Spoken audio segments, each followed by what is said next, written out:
신절급한 안녕하세요 여러분, 신절급TV의 설혜입니다.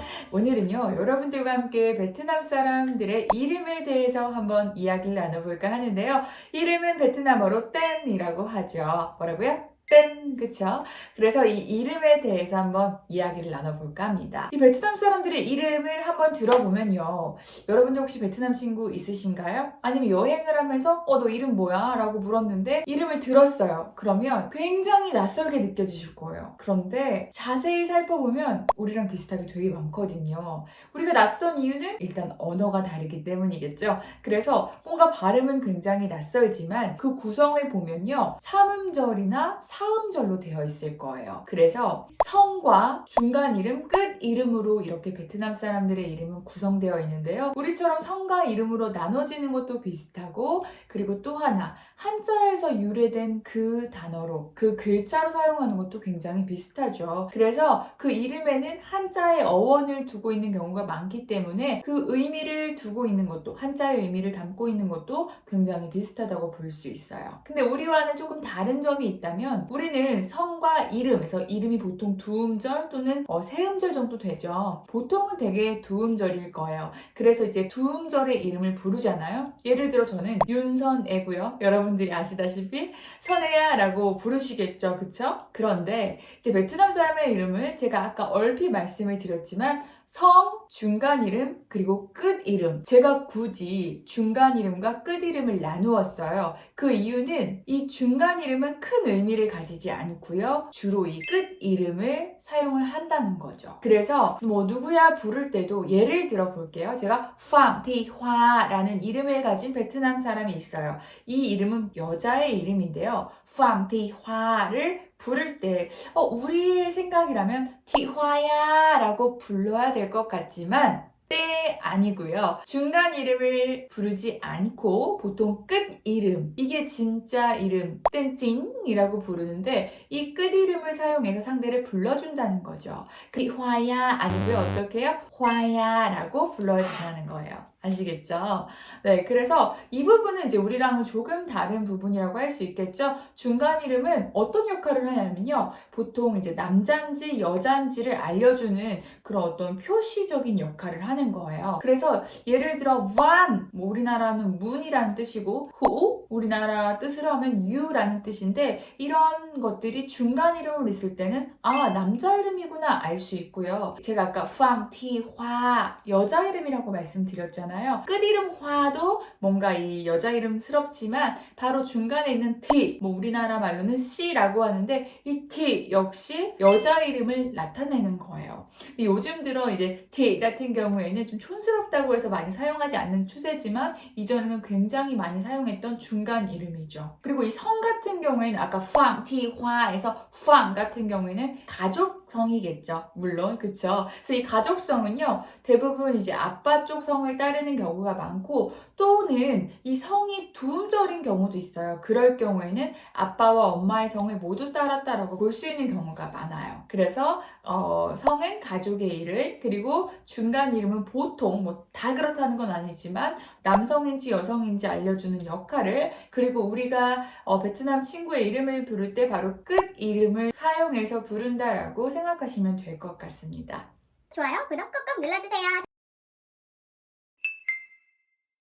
네, 여러분들이 베트남 친구와 이제 정말 친해져서 서로 이름을 부를 수 있는 관계가 되었다라고 한다면 아까 말씀드린 대로 끝 이름을 그냥 불러주면 되겠죠. 아까 예를 든 이름에서 Pham Thi Hoa에서는 화야 라고 불러주면 될 거예요. 그런데 꼭 나이가 이렇게 같을 때만 있는 건 아니잖아요. 나보다 손 윗사람일 때도 있고 또 때로는 친해진 분이 뭐 아주머니나 할머니일 때도 있고 그쵸? 그럴 때 이제 서양권처럼 화야 라고 그냥 단순하게 이름만 불러줘서는 정말 안 돼요. 왜냐하면 베트남도 우리나라랑 되게 비슷해요. 이 호칭이 굉장히 세분화되어 있고 그 관계에 따라서 알맞은 호칭을 정해서 불러줘야 되거든요. 그래서 우리가 친구를 맺었을지언정 나보다 손 윗사람이거나 이럴 경우에는 그에 맞는 호칭 뒤에 그 끝 이름을 붙여서 불러주는 게 맞습니다. 예를 들어 제가 여러분들보다 누나나 언니라고 해볼게요. 그러면 그에 맞는 호칭이 찌가 되겠죠. 그쵸? 그리고 뒤에 이름을 붙여서 찌, 선해. 그런데 이제 베트남 이름으로 붙여볼게요. 예를 들어 화라고 한다면 찌화가 되겠죠. 또 마찬가지로 제가 예를 들어 남자를 해볼게요. 남자 같나요? 죄송합니다. 어쨌든 남자를 해볼게요. 그러면 그에 맞는 호칭, 손 윗사람이라고 한다면 여러분들이 잘 아실 거예요. 아잉이라는 호칭을 쓰겠죠. 그래서 아잉밍 이런 식으로 뒤에 이 밍은 성이 아니라 이름, 끝 이름인 거죠. 민형 이렇게 되는 거죠. 이해되셨죠? 네, 그래서 여러분들께서 이제 이름을 불러줄 때 친구 사이 할 때는 그냥 선혜야, 화야 라고 불러주면 되지만 그 관계가 손 윗사람이거나 라고 할 때는 그에 맞는 호칭을 불러주자. 그래서 찌화, 호아 언니, 호아 누나, 꼬화, 호아 선생님 이런 식으로 되는 거죠. 마화 하면 호아 할머니 이런 식으로요. 아시겠죠? 그래서 잊지 마셔야 돼요. 우리가 이름만 불러줘서는 안 된다. 호칭이 굉장히 세분화되어 있기 때문에 호칭과 이름을 함께 붙여서 불러주시는 거 꼭 기억해 주세요. 네, 우리나라는 아무래도 이 직함과 성을 함께 결합하는 문화가 굉장히 익숙한 것 같아요. 우리나라 순서대로 하면 성과 직함의 순서로 결합을 하는 형태죠. 예를 들어서 제가 윤선혜인데 제가 선생이라는 직업을 가지고 있다면 윤선생 또는 윤선생님 이렇게 부르는 게 굉장히 익숙하잖아요. 그런데 베트남에서는 이 성과 직함을 절대 함께 결합하지 않습니다. 무슨 말인고 하니 성이 아닌 끝 이름으로 이때도 역시나 우리가 불러주는 끝 이름으로 직함을 함께 결합시킨다는 거죠. 꼭 기억해 주셔야 돼요. 예를 들어 옹행방밍이라는 사람이 있다고 해볼게요. 힌트, 남자 이름이에요. 그쵸? 그럼 이때 만약에 사장님이라고 한다면 옹밍이 되는 거죠. 옹행이 아니고요. 그래서 제가 왜 이걸 당부를 드리냐면요. 통역을 나가면 이제 상대 파트너를 부르실 거잖아요. 그때 많이 하시는 실수가 미스터 또는 미세스 뒤에 그분의 끝 이름이 아닌 성을 붙여서 부르실 때가 많아요. 아까 마찬가지로 미스터 웅웨인 하면 안 되는 거죠. 이때도 미스터 밍이 되는 거죠. 그래서 이 부분은 꼭 기억을 해주셨다가 저의 채널을 구독하시는 분들 중에 많은 분들이 이 비즈니스 쪽으로도 관련이 있으신 걸로 제가 알고 있거든요. 그래서 기억을 해두시면 나중에 소소하게 실수를 좀 줄이실 수 있는 거겠죠. 네, 그래서 베트남 사람들은 이름을 그냥 부를 때도 끝 이름을 그리고 직함과 함께 결합을 할 때도 역시나 끝 이름, 끝에 있는 이름을 함께 결합해서 사용한다는 걸 꼭 좀 기억해 주세요. 우리나라도 이제 박, 이, 김 이 세 가지의 성이 무려 한 45%를 차지한다고 하더라고요. 제가 찾아보니까. 근데 이제 베트남도 마찬가지로 소수의 성씨가 되게 많은 비중을 차지하고 있어요. 그 중에 1위는 여러분들이 많이 들어보셨을 성이에요. 바로 웅웬이라는 성인데요. 무려 38%나 차지하고 있다고요. 38.4%를 차지하고 있는 웅웬이 1위를 차지했고요. 그 다음에 이어지는 성이 짠, 우리나라 말로 하면 진이죠. 그리고 레, 우리나라 말로 하면 여 또는 려란 뜻을 가지고요. 그 다음에 팜, 범이란 뜻을 가진 팜, 그리고 후행 또는 황, 우리나라 말로는 황이 되는데요. 이런 성씨들이 1위부터 5위까지 차지하고 있다고 해요. 제가 이제 백과사전을 찾아서 이렇게 도표도 찾아봤으니까요. 혹시나 참고하실 분들은 참고하시면 좋을 것 같아요. 그래서 내 친구가 몇 위의 성을 가지고 있는지 그런 것도 하나의 재미인 것 같고요. 내가 왜 그렇게 베트남 사람들 중에 옹웬으로 시작하는 걸 많이 들었지? 그 이유는 흔한 성이기 때문입니다. 아시겠죠? 좋아요, 구독 꾹꾹 눌러주세요.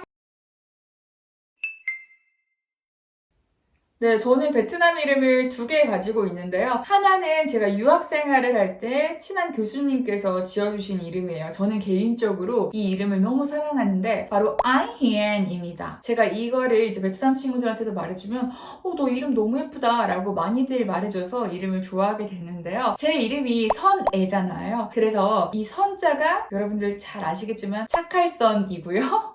애자가 사랑 애자예요. 그래서 이 아이가 사랑애 아이에 대한 베트남어고요. 희행하면 착한이란 뜻을 가진 단어예요. 형용사 희엔, 착한. 그래서 이제 이름으로도 많이 쓰는 단어이기도 하죠. 희엔. 그래서 아이 희엔 하면 이제 선해를 약간 베트남어스럽게 푼 거죠. 하나는 한자에서 온 그 단어를, 그리고 하나는 그 뜻을 가진 단어를 결합해서 만든 단어인데요. 베트남 친구들이 저를 아이 희엔이라고 많이 불러줬고요. 아니면 순해, 선해를 순해 이렇게 한국어로도 많이 불러줬지만 너 베트남어 이름 있어? 라고 하면 아이 희엔 불러주면 와 이름 너무 예쁘다 라고 많이 해줬어요. 그리고 이제 제가 베트남에서 이제 활동을 줬고 한국에 와서는 아이 희엔 하면 조금 어렵잖아요. 그래서 어떤 이름으로 이제 활동을 할까 고민을 하다가 화라는 이름으로 많이 활동을 했었어요. 화 하면 꽃을 뜻하거든요. 그래서 부르기도 쉽고 해서 물론 이제 베트남에 가면 조금 촌스러운 이름, 옛날 이름이긴 하지만 한국 분들은 저는 꽃 선생이에요 라고 해서 꼬화라고 많이들 불러주셨거든요. 그래서 이제 제 이름은 베트남 이름은 아이히엔과 호아가 있는데 여러분들도 베트남어를 좀 깊게 배우시고 베트남에 이제 간다고 하면 베트남 이름 하나 있으면 되게 좋거든요. 그에 맞는 이름을 어떻게 찾으시냐면 한자의 뜻을 가진 그 한국어 매칭해서 베트남어를 짓는 방법도 있고요. 또 뜻을 저처럼 풀이를 해서 그 뜻을 가진 베트남어를 넣는 방법도 있어요. 그래서 이제 여러분들도 한번 여러분들만의 이름을 좀 베트남어로 공부하신 뒤에 지어보시면 좋을 것 같다는 생각이 듭니다. 네, 오늘은요, 여러분들과 베트남 사람의 이름에 대해서 한번 알아봤는데요. 제가 자료를 조사한 게 더 많거든요. 그래서 언제 또 기회가 되면 여러분들께 이제 남자 이름으로 많이 쓰는 거, 여자 이름으로 많이 쓰는 거, 또 중성적인 이름들까지 해서 여러분들이 이제 골라서 또 자기 이름을 지으실 수 있게도 한번 해볼 계획입니다. 더 다양한 주제를 다룬 후에 또 깊이 있게 여러분들과 함께 이야기를 나눠보도록 할게요. 언제나 건강 항상 유의하시고요. 오늘도 좋은 하루 되세요. 좋아요, 구독 잊지 않으셨죠? 꼭꼭 해주세요. Xin cảm ơn các bạn. Hẹn gặp lại.